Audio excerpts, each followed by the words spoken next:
Oh yes, magandang araw mga kachokaran ko dyan. Eto, at nandito tayo sa aming retirement home sa Quezon Province.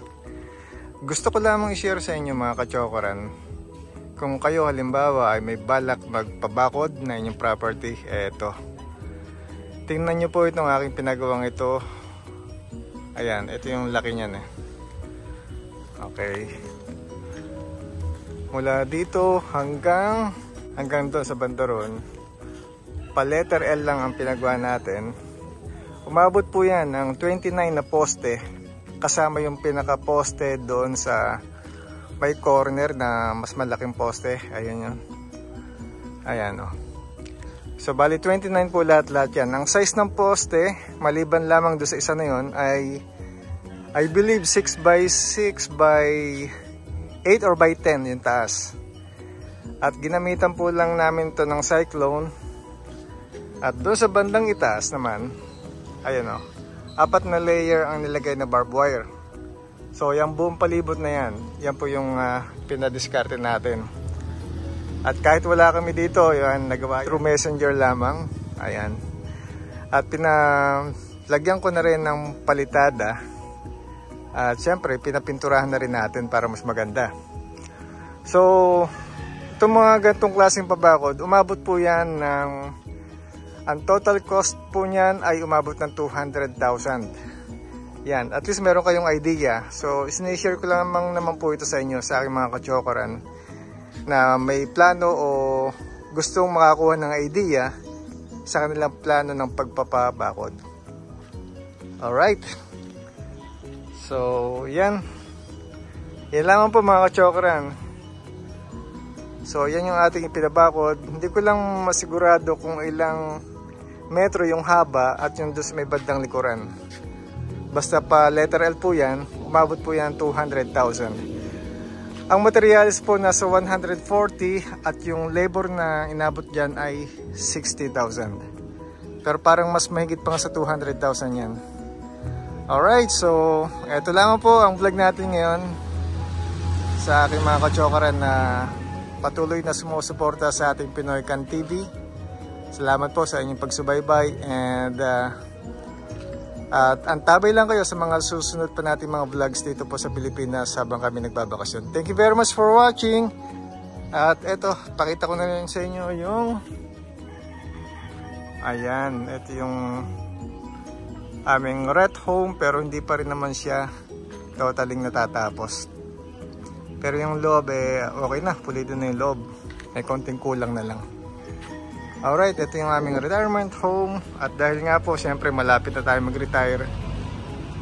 Dahil sa Canada, wala naman talagang retirement. Literal pong walang retirement doon. Kaya very lucky yung mga Pilipino na nakatira doon, na kapag nag-retire, may nauuwian. Tulad po natin. Alright, thank you very much for watching. At maraming salamat po sa inyong pagsubaybay. Thank you very much. Have a wonderful day.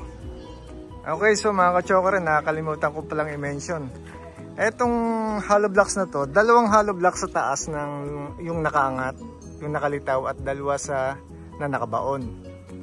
So, yun. So, bali 4 na patong ng hollow blocks. Pero kung nakita ko na ganito rin lang pala kababa, baka nadagdagan ko pa ng 2 hollow blocks pa. Kasi pag nagtambak ako ng lupa dito, halos ganyan na rin kataas eh. Pag tinambak ako ng lupa. So yun nga lang yung mahirap kung ikaw ay malayo na nagpapagawa. So anyways, so yung idea ng pagpapabakod, ito. 200,000 sa gantong kalapad na binakuran. Alright. So minention ko lang po. Thank you very much. Bye for now.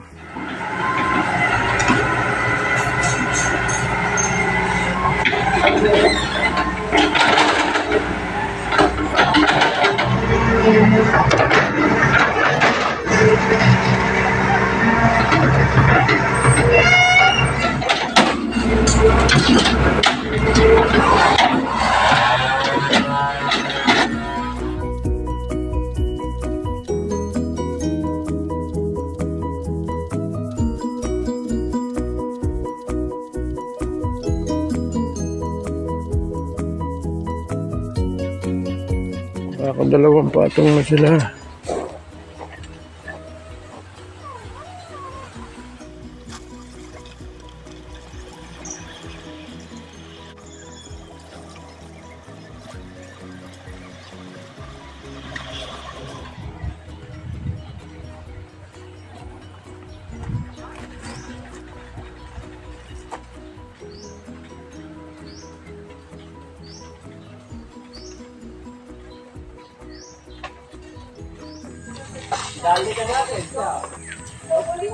At tanggal na ang forma.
So, eto yung lugar namin dito sa Quezon Province.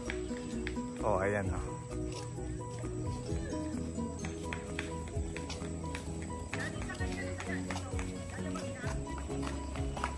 So, labas na yung mga estudyante. Ayan.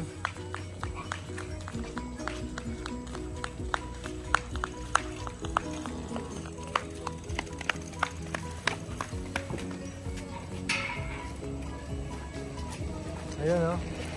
Welcome to my vlog. Hello. Say hi. Hello. No. Tama yun. Okay, good. Shout out.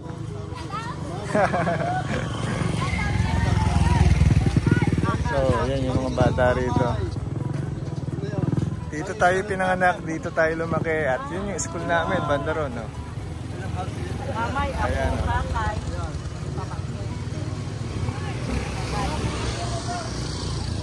Say hi! Ha? Malapit lang. Diretso na ba? Bigay lang posting nyo. Okay, sige. Diretso na raw pala eh. Okay, so ito yung ating ret home. Oh, yan yung bakod oh.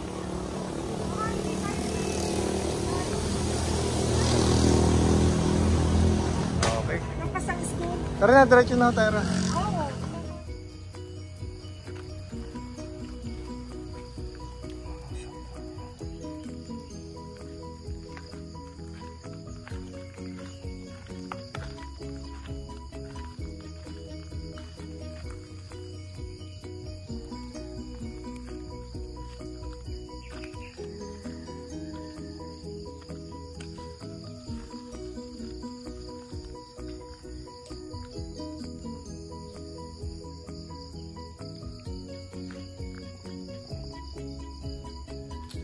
Okay, so i-check natin yung kabila. Nakalimutan po i-check nga pala.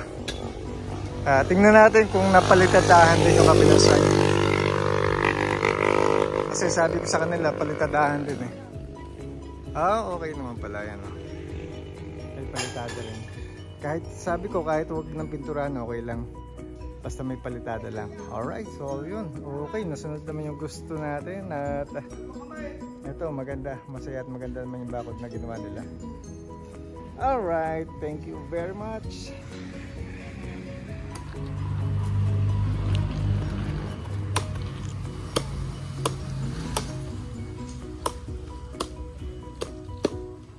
Perfect, thank you.